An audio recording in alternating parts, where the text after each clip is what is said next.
Le he titulado al mensaje el día de hoy, ¿en qué reino vives? ¿En qué reino vives? Muy bien. Cuando usted ve un mapa mundi, vea el que tenemos en pantalla, usted se puede hacer una idea de la calidad de vida que tienen las personas que viven en cada región del mundo. Si yo le digo, por mencionarle un país, si yo le digo a usted, ¿cómo cree que es la calidad de vida de la gente en Estados Unidos? Inmediatamente usted pone en su cabeza algunas imágenes que se identifican con el concepto que usted tiene de la calidad de vida de esas personas. Ahora, si yo le digo África, ¿cuáles son las primeras imágenes que vienen a su mente? La verdad es que depende muchísimo de donde uno vive, ¿verdad? La calidad de vida que uno va a tener. La Biblia dice que en el plano espiritual existen 2 territorios, solamente 2. No hay como 5 continentes, no, aquí hay 2 continentes. Usted está en uno o está en otro, en el plano espiritual. Y estamos hablando de que uno puede vivir en el reino de las tinieblas o en el reino de la luz. No hay un reino intermedio. Uno no puede decir, bueno, es que yo voy a vivir aquí en la orillita para agarrar de los 2. No se puede. O se está en un reino o se está en otro reino. La diferencia entre estos 2 reinos es abismal. Y solo para darle un ejemplo de lo que se trata el reino de las tinieblas, la Biblia habla muchísimo, ampliamente acerca de lo que es vivir en ambos reinos, pero elegí 2 pasajes que para mí son descriptivos de lo que pasa con cada persona según el reino espiritual en el que habita. Uno de ellos, para hablar un poco acerca del reino de las tinieblas, vamos a ver lo que es 2 de Timoteo, capítulo 2, verso 26. Para mí esto es una de las características más terribles del reino de las tinieblas. En este pasaje el apóstol Pablo le dice a Timoteo de que tiene que predicar la palabra. Y la razón por la que tiene que hacerlo es porque la gente que vive en el reino de las tinieblas, dice, quizás escapen de la trampa, dice, en la que el diablo los tiene cautivos, sumisos a su voluntad. Y esa es una de las primeras características de la gente que vive en el reino de las tinieblas. La Biblia dice que son cautivos del diablo. El diablo hace con esa gente lo que quiere. Y la Biblia dice que Satanás ha venido para robar, matar y destruir. Viven en una constante de destrucción, de pérdida, de luto. Y dice la Biblia que son sujetos a la voluntad del diablo, están cautivos, y no solamente eso, dice sumisos a su voluntad. La gente cree que en ese reino que es libre, pero realmente no es libre, es esclava, están sumisos bajo el diablo. Y es por eso que los que viven ahí, usted puede ver que no saben lidiar con la depresión, están cautivos, presos de depresiones, presos de ansiedades, presos, por ejemplo, de vicios, de la droga, presos del sexo, cautivos de todo lo que es la pornografía.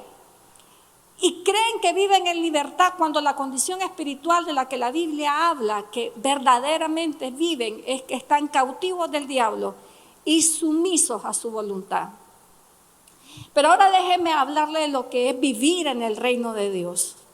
Hay un pasaje en particular que me encanta, que describe 3 cosas que pasan con la gente que vive dentro del reino de Cristo. Y vamos a verlo en Romanos 14, verso 17.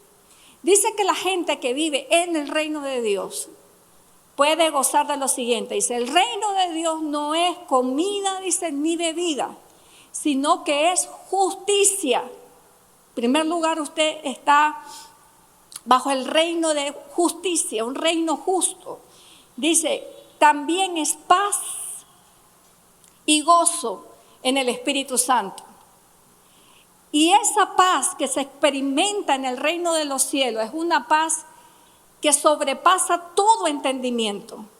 Es una paz que cuando vienen las pruebas, usted se queda asustado de su actitud ante las pruebas porque la está enfrentando con paz. Enfrenta la vida humana aquí en la tierra con paz, la enfrenta con gozo.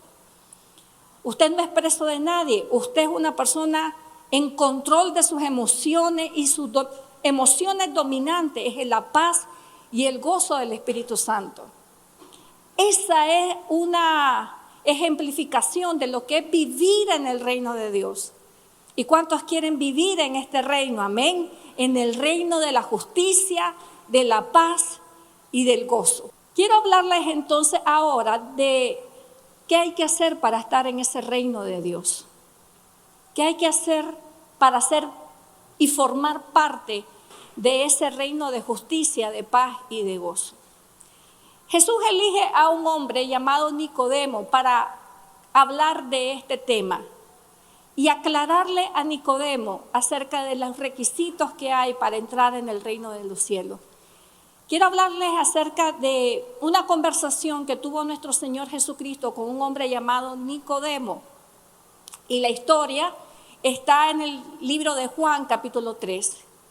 El apóstol Juan es el único evangelista que registra esta conversación entre Jesús y Nicodemo. Ni Mateo, ni Marcos, ni Lucas, esta conversación usted no la va a encontrar en los otros 3 evangelios, con excepción del libro de Juan. Entonces, Juan presencia una conversación y le escribe entre Jesús y este hombre llamado Nicodemo. Nicodemo es una persona sumamente interesante.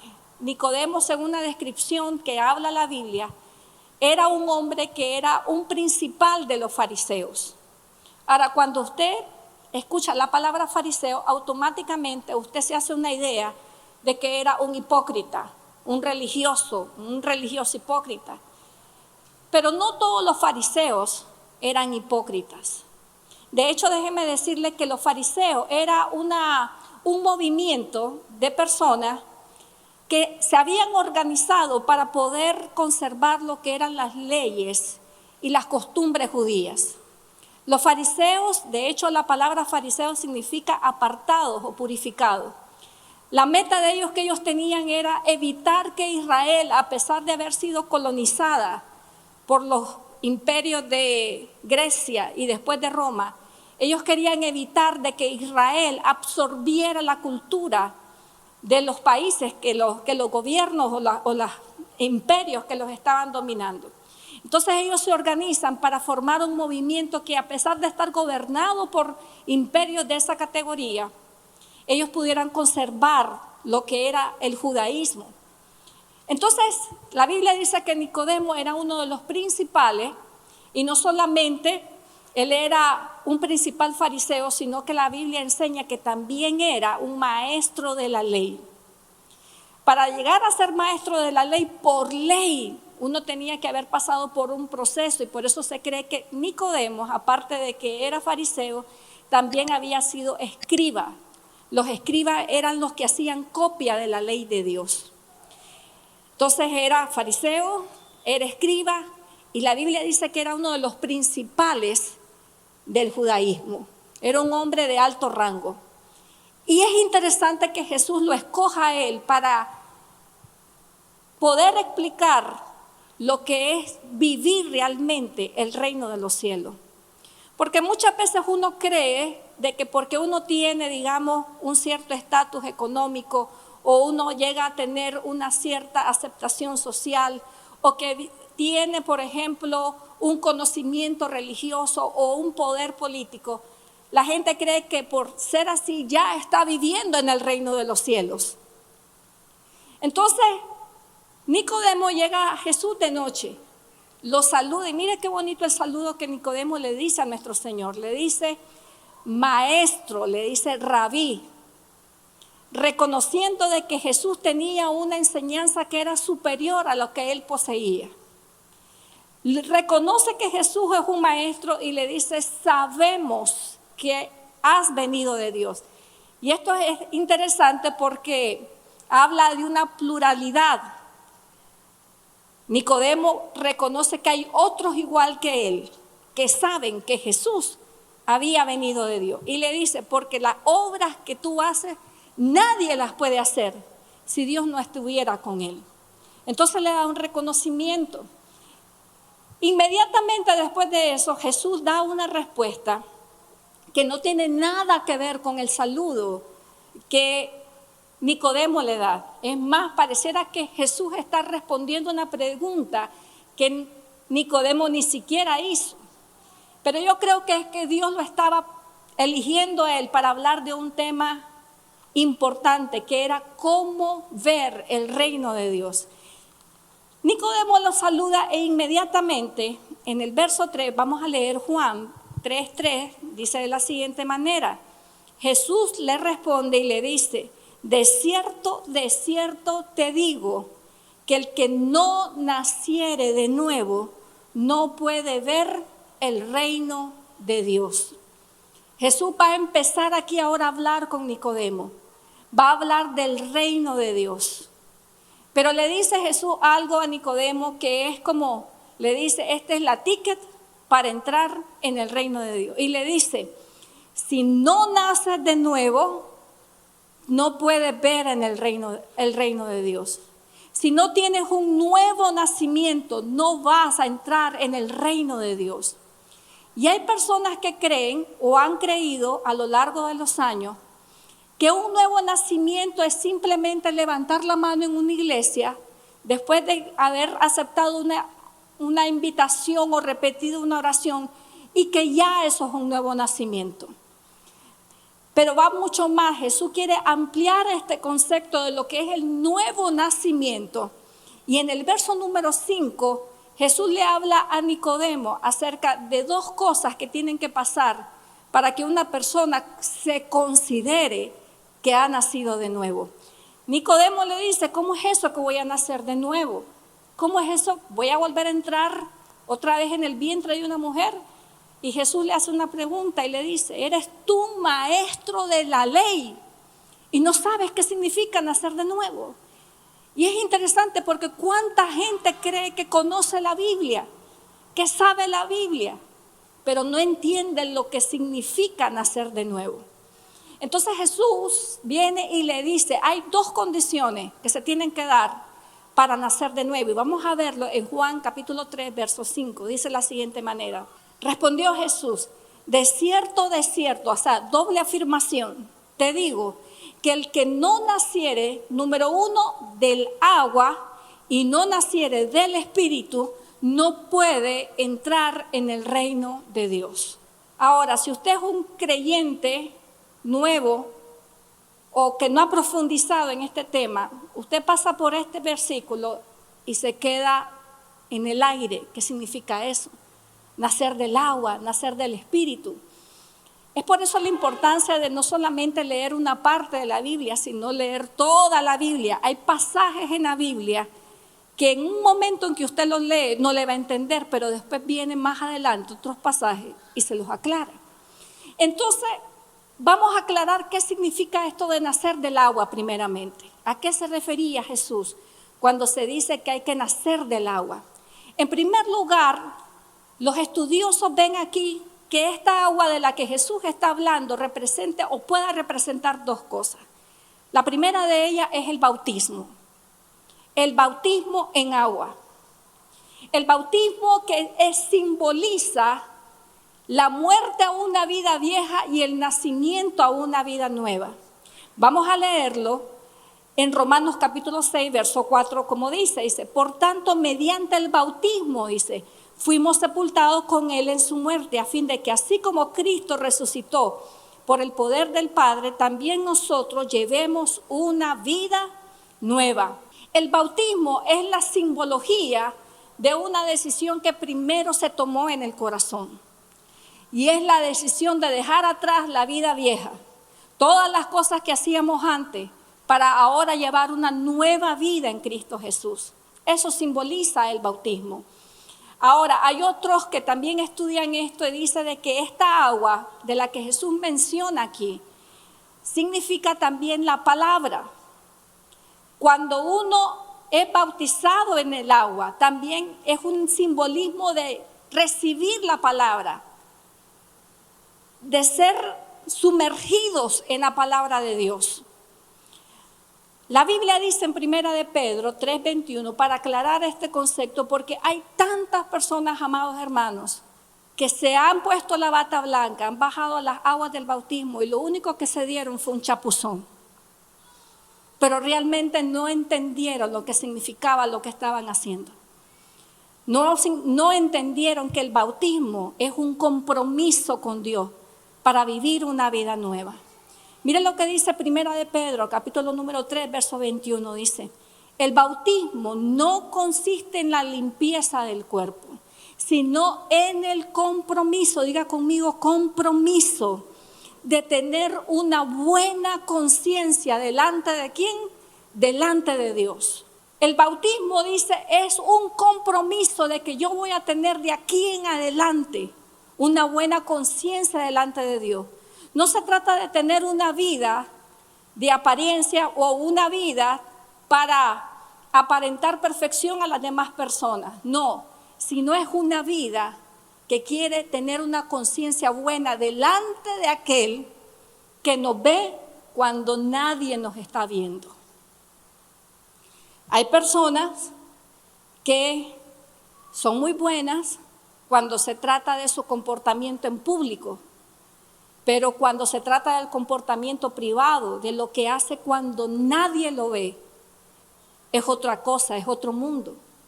Y entonces la Biblia dice de que el bautismo simboliza un compromiso que yo tengo con Dios, de vivir una vida con una conciencia limpia delante de Él.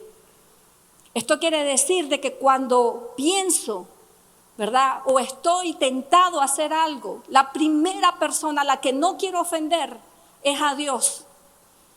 Es por eso yo le decía, cuando era pastora de un grupo de jóvenes, yo le decía siempre a la muchacha: usted se tiene que casar con un hombre que ame más a Dios de lo que la ama a usted. Porque si un hombre ama más a Dios de lo que la ama a usted, ese es el hombre que le va a ser fiel. Ese es el hombre que le va a... Porque para poder resistir la tentación del adulterio, hay que tener primero un profundo amor, no por la esposa. Yo he conocido montones de hombres que adoran a su esposa, pero le son infieles. Pero cuando un hombre ama a Dios y sabe que, y quiere agradar con una conciencia limpia a Dios, o una mujer, pues porque estoy solo diciendo que el adulterio es para los hombres, también hay mujeres que fallan. Pero la persona que hace eso es porque quiere tener una conciencia limpia para agradar a Dios. Entonces eso representa el bautismo, esta agua de la que Jesús estaba hablando. Y Jesús dice, a menos de que ustedes no tengan ese compromiso de agradar a Dios, usted no ha nacido de nuevo y no ha entrado en el reino de Dios. Es así de sencillo. El miércoles el pastor Luis González estaba hablando acerca de radicalismo. Y mientras él estaba hablando, yo estaba pensando, es que no hay otra manera de ser cristiano.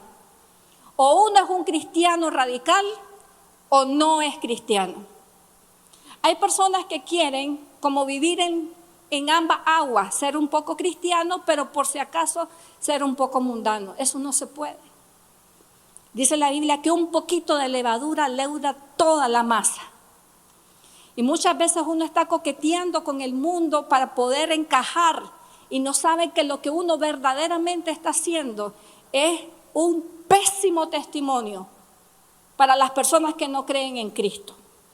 Porque las personas que no creen en Cristo esperan que los hijos de Dios seamos radicales. Entonces Jesús le habla a Nicodemo y le dice, mire, no importa quién es usted, para entrar en el reino de Dios, usted tiene primero que haber pasado por el agua. ¿Qué significa esto? Un compromiso.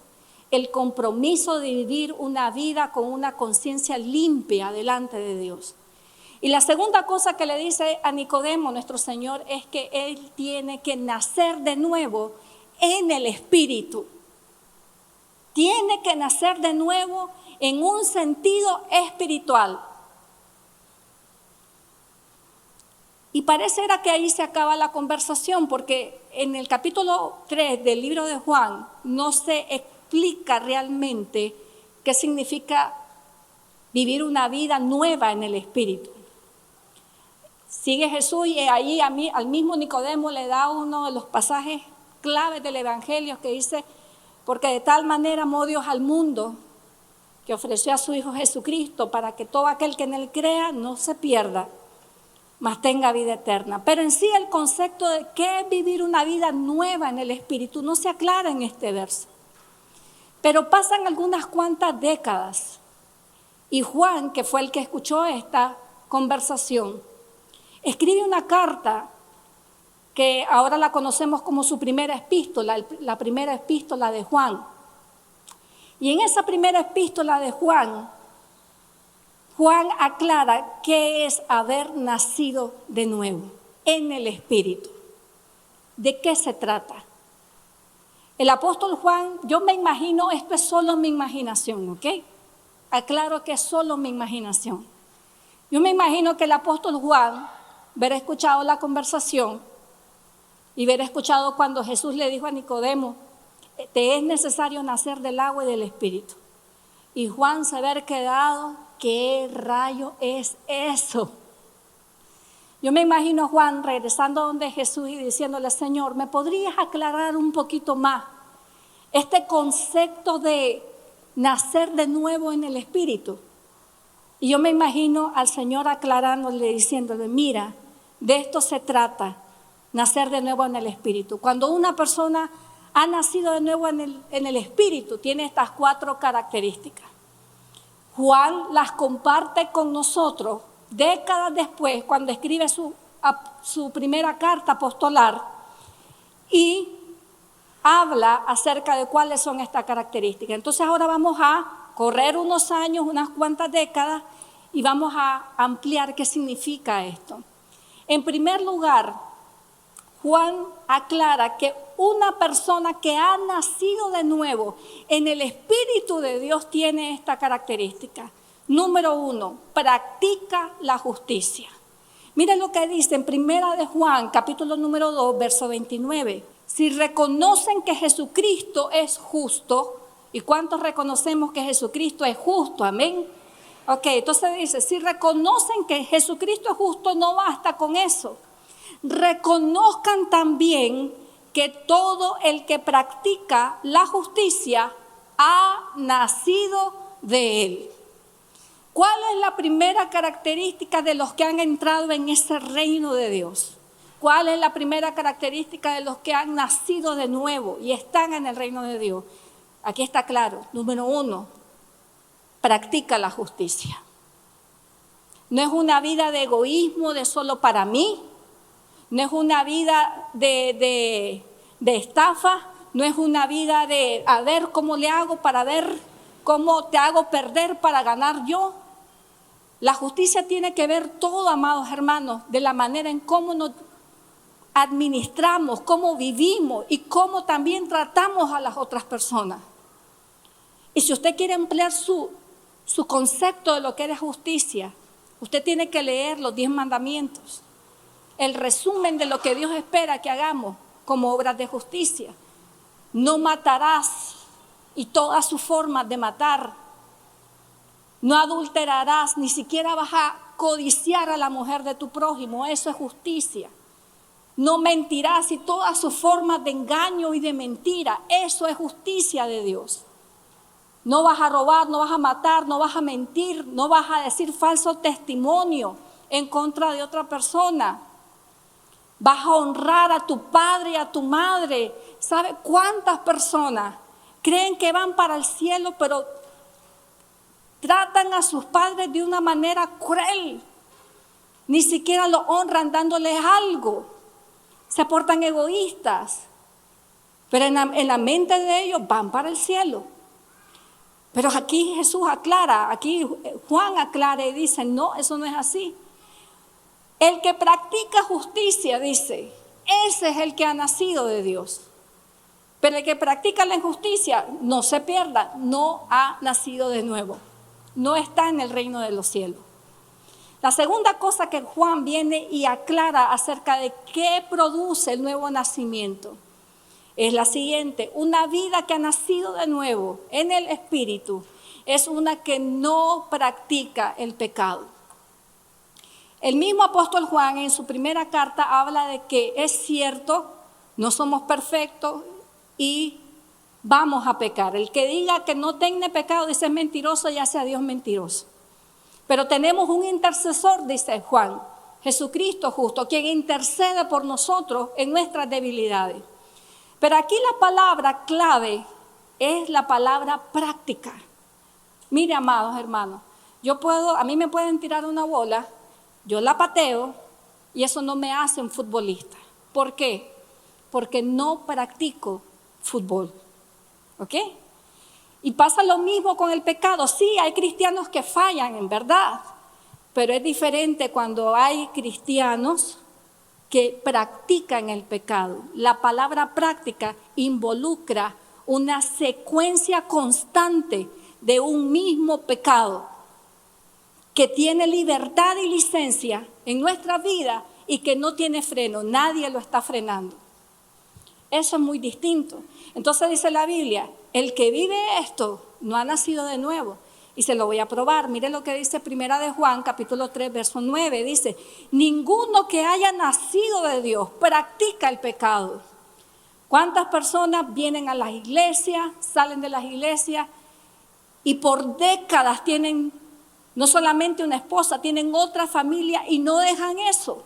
Por décadas cristianos que usan coima, usan todo tipo de brujuleos ahí, que no van conforme a la voluntad de Dios, tienen la práctica del pecado. Y dice, ninguno que haya nacido de Dios practica el pecado, porque la semilla de Dios permanece en él, dice, y no puede practicar el pecado porque ha nacido de Dios. ¿Sabe quién es esa semilla de Dios? Es el Espíritu Santo que habita en el creyente cuando ha nacido de nuevo. Esa es la semilla de Dios. Entonces el cristiano va por la vida, se enfrenta a tentaciones, pero como tiene al Espíritu Santo allí, ¿verdad? Que le dicen no vaya por allí, no le conviene. Y el cristiano que ha nacido nuevo dice no puede pecar. ¿Por qué? Porque sabe escuchar la semilla que lleva adentro. Entonces la Biblia es clara en esto, dice, si usted practica el pecado, no ha nacido, no ha entrado en el reino de Dios. Y eso significa que tampoco espere que su vida sea una vida de paz, de gozo y de justicia en el Espíritu Santo. Hay cristianos que dicen, ¿por qué no tengo paz? Bueno, quizás tiene que ver con esto. Ha seguido y ha continuado después de su conversión practicando el pecado. Por eso no se manifiesta el reino de Dios en su vida. La tercera cosa de la que habla aquí el apóstol Juan, que es una característica de las personas que han nacido de nuevo, es que tienen una vida cuyo sentimiento predominante es el amor. Su sentimiento hacia las demás personas, lo que predomina en una persona que ha nacido de nuevo, es que es una persona que ama. Y mire lo que dice aquí. Primera de Juan, capítulo 4, verso 7, dice, amados, dice, amémonos unos a otros porque el amor es de Dios. Todo aquel que dice ama es, que dice, nacido de Dios y conoce a Dios. Y en el siguiente verso dice, el que no ama no ha nacido de Dios ni conoce tampoco a Dios. Cuando un creyente ha nacido en el reino de los cielos, cambia la naturaleza de pleito, cambia la naturaleza de ira, cambia la naturaleza de gritería, de gritos, cambia esa naturaleza de estar siempre enojado con alguien, estar siempre criticando a alguien, estar siempre molesto con alguien. La cambia por una naturaleza de amor, de compasión, de misericordia por el prójimo. Y si usted ve a un creyente de que todo es pleito, todo es ira, todo es escándalo y molestia, Usted tiene que pensar, ¿será que esta persona verdaderamente es creyente? Porque yo le voy a decir algo, Cristo no falla, Cristo no falla. Y entonces, sí, denle un aplauso al Señor. Cristo no falla. Muy bien. Nosotros no dimensionamos como creyentes lo importante que es vivir una vida en amor con el prójimo, con la familia, con su vecino. No logramos dimensionar cómo esto nos afecta en el plano espiritual. Como muchas veces este estilo de vida de odio, de enojo, de ira, de pleito, nos traslada más al reino de las tinieblas y nos aleja del reino de la luz. Y esto tiene una influencia en su vida espiritual, que nadie aquí puede tomar este tema como que si fuera cualquier otro tema más del cristianismo. La Biblia dice, el que no ama no ha nacido de Dios. Es una característica, o usted ama o no ha nacido de Dios. Y mire cómo tiene esto impacto en el día a día, de manera de que si usted, por ejemplo, vive en pleito con su familia, ¿sabe lo que dice la Biblia? Que espiritualmente usted puede ser una persona que ora, pero sus oraciones van a tener estorbo, ¿Cuántas personas usted también ha conocido de que son buenas ayunando, orando, pero apenas levantan la rodilla del suelo, van a pelear? No, dice el apóstol Juan, el que ha nacido de nuevo tiene algo en particular, y es que es una persona que ama. El que no ama, dice, no es nacido de Dios, ni tampoco conoce a Dios. Y la última característica que el apóstol Juan habla acerca de las personas que viven en el reino, que han nacido de nuevo en el Espíritu, es que son personas que han aprendido vencer al mundo, vencen al mundo. Miren lo que dice la Biblia, aquí el apóstol Juan siempre hablando dice, porque todo, dice, el que es nacido de Dios, ¿qué hace? Vence al mundo, no es vencido por el mundo. La persona que es nacida de nuevo vence al mundo, o sea, vence las tentaciones que hay en el mundo. Todo el que ha nacido de Dios, dice, vence al mundo. Ahora, ¿qué es este mundo? ¿Qué es el mundo? Hace poco miré en una cuenta de Instagram que sigo de un pastor algo que me llamó muchísimo la atención acerca de qué pasa cuando tenemos un concepto errado de lo que es el mundo. Es un pastor muy famoso en habla hispana y hace algunas cosas, no sé. Una de ellas es que oye música mundana y a veces en su iglesia cantan música mundana. Entonces alguien escribe y le dice, pastor, le dice, porque usted lo que es y su esposo lo que son es un par de mundanos. Entonces, mire la contestación que da él. Él dice, ¿tú me llamas mundano a mí? Entonces, ¿de qué planeta eres tú?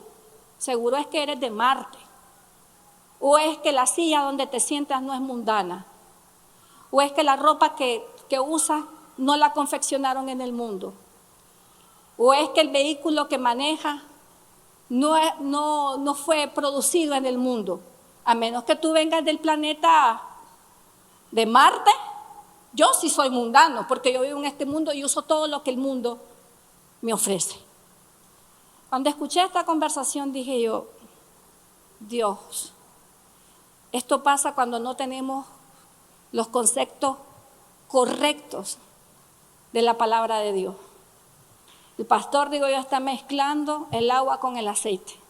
Está mezclando la chicha con la limonada, como decimos los nicaragüenses. Porque cuando el apóstol Juan se refiere que los que han nacido de nuevo vencen al mundo, no se está refiriendo a una silla, a un carro, no se está refiriendo a la ropa, no se está refiriendo a esas cosas, se está refiriendo a lo siguiente. Vamos a ver en 1 de Juan, capítulo 2, verso 16. Dice así: pues el mundo solo ofrece, dice, un intenso deseo por el placer físico. En otras traducciones dice, un intenso deseo por el placer sexual. Un deseo insaciable por todo lo que vemos. O sea, la avaricia de tener más y más y más. La avaricia de ser importante, la avaricia de tener más cosas. Dice, el orgullo de nuestros logros y posesiones, cuando la persona hace cualquier cosa por demostrar a la gente de que son importantes, de que valen. Eso es lo que ofrece el mundo. Hace poco miraba una entrevista bien interesante de una muchacha que posteó una foto en Instagram. Y fue una foto que rompió todos los récords de alcance y de corazoncitos, de likes. Fue tanto así que una cadena, la cadena Univisión, decide entrevistarla. Porque fue una cosa impresionante. Le dice, mira, estamos increíblemente impresionados por ese logro que tuviste. ¡Wow! Nadie en un latino ha alcanzado ese nivel de aceptación y de like. Cuéntanos. Y entonces la muchacha estaba ahí sentada y le decía a ella, bueno, lamentablemente, dice Raúl, si tú no pones en internet, en las redes sociales, una foto donde tú enseñas el 99% de tu cuerpo, esa foto no tiene alcance, ni es una foto que pasa nada, no tiene alcance. Lamentablemente, dice ella. Lamentablemente, pero esto es lo triste. Lamentablemente, pero estoy dispuesta a hacer lo que tenga que hacer por ese reconocimiento. Estoy dispuesta a hacer lo que tenga que hacer por esos likes. Estoy dispuesta a hacer lo que tenga que hacer por esos seguidores. Eso es lo que se refiere aquí el apóstol Juan cuando dice que el que ha nacido de nuevo vence al mundo. Vence al mundo. Eso que lo hace a usted y lo hace a mí, enfrentar todo tipo de tentación y aún así decidir irse por otro camino. Entonces dice la Biblia que las personas que saben eso y hacen eso constantemente con la práctica son las personas que han nacido y que están en el reino de Dios. Las personas que tienen un compromiso de tener una conciencia limpia delante de Dios. Las personas que practican la justicia. Las personas que dejan de practicar el pecado. No que son perfectas, pero que tomaron una decisión. Yo no voy a practicar el pecado. Pueden fallar, pero se levantan y dicen, no, esto no lo hago más. Las personas que dice la Biblia que manejan una vida en amor, no en odios, en iras. Las personas que saben vencer al mundo. Entonces dice el apóstol Juan, esas son las personas que han nacido de nuevo. Ahora regresemos a Nicodemo y a Jesús. Volvámonos a esa cena. Cuando Jesús le estaba diciendo a Nicodemo, es necesario que nazcas del agua y del Espíritu para ver el reino de los cielos. Si usted había pasado por ese pasaje y nunca había entendido de qué se trata, de esto se trata. La vida en el Espíritu, la vida nueva, nacer de nuevo, no significa levantar la mano, no significa ponerse una bata blanca e irse a dar un chapuzón para bautizarse. Eso no significa un compromiso por vivir para Dios, amén. Y entonces el que tiene ese compromiso sabe que tiene como recompensa, porque la Biblia dice, y esto es un pasaje que me lo aprendí cuando tenía 16 años. Tenía en ese entonces unas crisis de fe terribles y me encontré con Hebreos 11:6 y me lo aprendí. Recuerdo que lo puse en un letrero y lo puse enfrente de mi cama para que lo primero que yo viera cuando abriera los ojos era ese pasaje. Y Hebreos 11:6 decía, porque sin fe es imposible agradar a Dios. porque es necesario que el que se acerca a Dios crea que le haya, y esto es lo mejor, y que galardona a los que le buscan. Si usted busca a Dios, si usted busca el reino de Dios y su justicia, la Biblia dice que todas las cosas, todo lo demás será, como dice, añadido. Amén. ¿Cuántos le dan gracias a Dios por su palabra en esta mañana?